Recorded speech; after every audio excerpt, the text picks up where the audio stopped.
Baik, Assalamualaikum warahmatullahi wabarakatuh. Perkenalkan, nama saya Delis Ardiani dari Prodi Politik Islam, kelas Polis B20. Di sini saya akan sedikit menerangkan hasil dari makalah yang saya buat. Dari judul makalah saya sendiri yaitu Metode Pendekatan Kajian Fikih Siyasah dan Perkembangan Kajiannya. Makalah ini adalah tugas dari mata kuliah Islam dan Ilmu Pemerintahan. Baik, dari judul besar saya sendiri yaitu Fikih Siyasah ya. Fikih Siyasah itu adalah ilmu yang perlu untuk dikaji di antara ilmu pengetahuan lainnya. Karena tidak bisa dipungkiri bahwa kejayaan Islam itu sendiri salah satu syarat adanya nuansa siyasah. Metode dan pendekatan ini juga akan menjadi acuan serta kerangka untuk merumuskan keputusan-keputusan politik pada masa sekarang ini, sehingga dapat mengantisipasi setiap permasalahan yang berkembang di dunia Islam. Perkembangan fikih siyasah mengalami perkembangan 3 periode, yaitu yang pertama adalah periode klasik, kedua periode pertengahan, dan periode modern. Perkembangan ini terjadi pada masa Bani Abbasiyah dan Bani Umayyah, dan juga yang terakhir pada masa sekarang, yaitu periode modern. Sumber kajian fikih siyasah sendiri itu adalah berasal dari Al-Quran dan As-Sunnah. Fikih siyasah juga memiliki manfaat bagi umat manusia, terutama umat muslim, yaitu memberi kemudahan dalam menentukan hukum-hukum atau kasus-kasus hukum yang baru dan tidak jelas nasnya. Adapun keutamaan fikih siyasah yaitu bagi orang yang ingin mengetahui, mendalami, atau menguasai ilmu fikih siyasah akan mencapainya dengan mengetahui kaidah-kaidahnya. Jadi kita jika ingin menguasai ilmu fikih siyasah, belajar dari kaidah-kaidahnya terlebih dahulu. Ulama pernah berkata, barang siapa menguasai usul fikih tertentu, dia akan sampai kepada maksudnya. Dan barang siapa yang menguasai kaidah-kaidahnya, pasti ialah yang pantas mencapai maksudnya. Adapun tujuan dari fikih siyasah yaitu tujuan yang akan dicapai ialah penerapan hukum syariat pada semua hal, semua amal perbuatan manusia. Ilmu fikih merupakan tempat pengembalian seseorang, gadi atau hakim, dalam memutuskan perkara.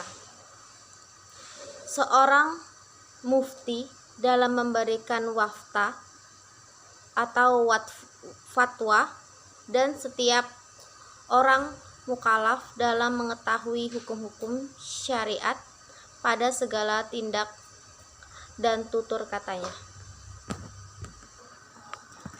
Ada 3 pendekatan dalam mengkaji Islam dan politik, yakni pendekatan normatif, sosiohistoris, serta filosofis.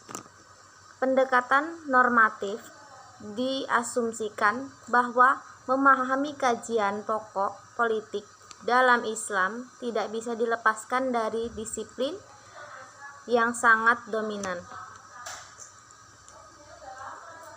yaitu fikih.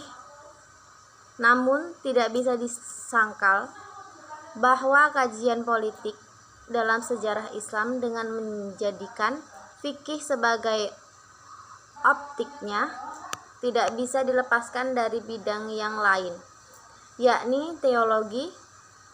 Pendekatan utama yang biasa digunakan dalam mengkaji politik. Dalam mengkaji politik Islam adalah fikih. Seperti yang digambarkan di awal, bahwa pendekatan fikih baru digunakan setelah pendekatan teologi tersebut terlebih dahulu membahas tema politik itu.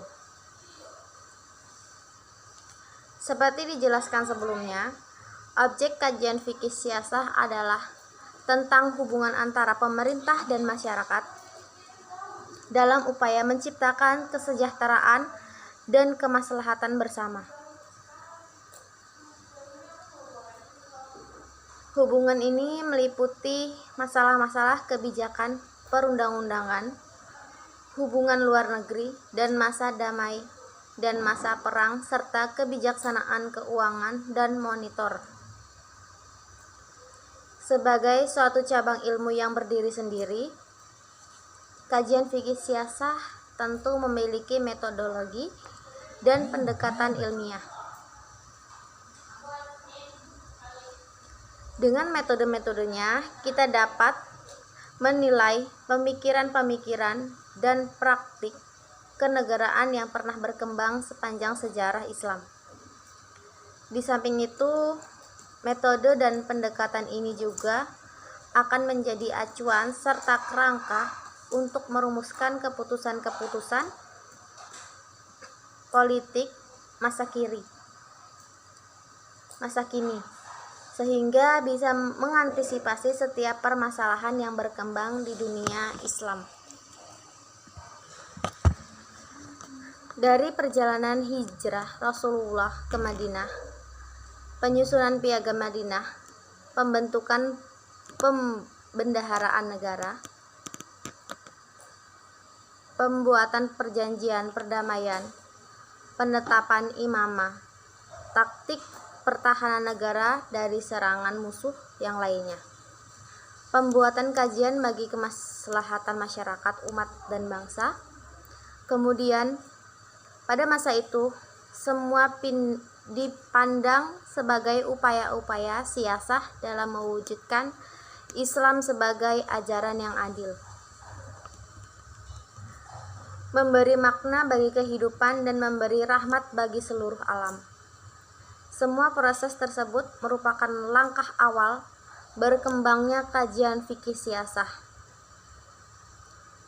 di mana fikih siasah menerima dengan tangan terbuka apa yang datang dari luar, selama itu untuk kemaslahatan bagi kehidupan umat, terutama umat muslim. Bahkan menjadikannya sebagai unsur yang akan bermanfaat dan akan menambah dinamika kehidupan serta menghindarkan kehidupan dari kekakuan. Baik, secara garis besar sumber fikih siasah dapat dibagi menjadi sumber primer dan sekunder. Fatiyah Al-Wabrawi membagi sumber-sumber fikih kepada 3 bagian, yaitu Al-Quran dan As-Sunnah. Sumber-sumber tertulis selain Al-Quran dan As-Sunnah, serta sumber-sumber yang berupa peninggalan kaum muslimin terdahulu. Dalam perkembangan fikih siasah terbagi menjadi 3, yaitu klasik, pertengahan, dan zaman modern, yang setelah saya jelaskan sedikit tadi, mempunyai manfaat dan tujuan yang jelas, terutama bagi kita umat muslim pada saat ini, untuk pedoman kita dalam mengambil keputusan yang tidak jelas nasnya dan tidak akan merugikan siapapun.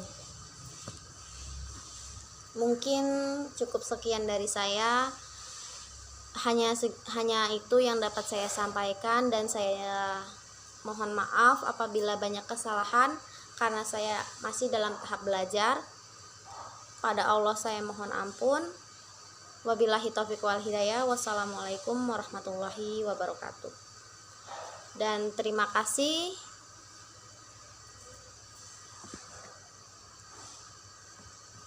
Terima kasih dan saya ucapkan selamat Hari Raya Idul Fitri. Mohon maaf lahir dan batin.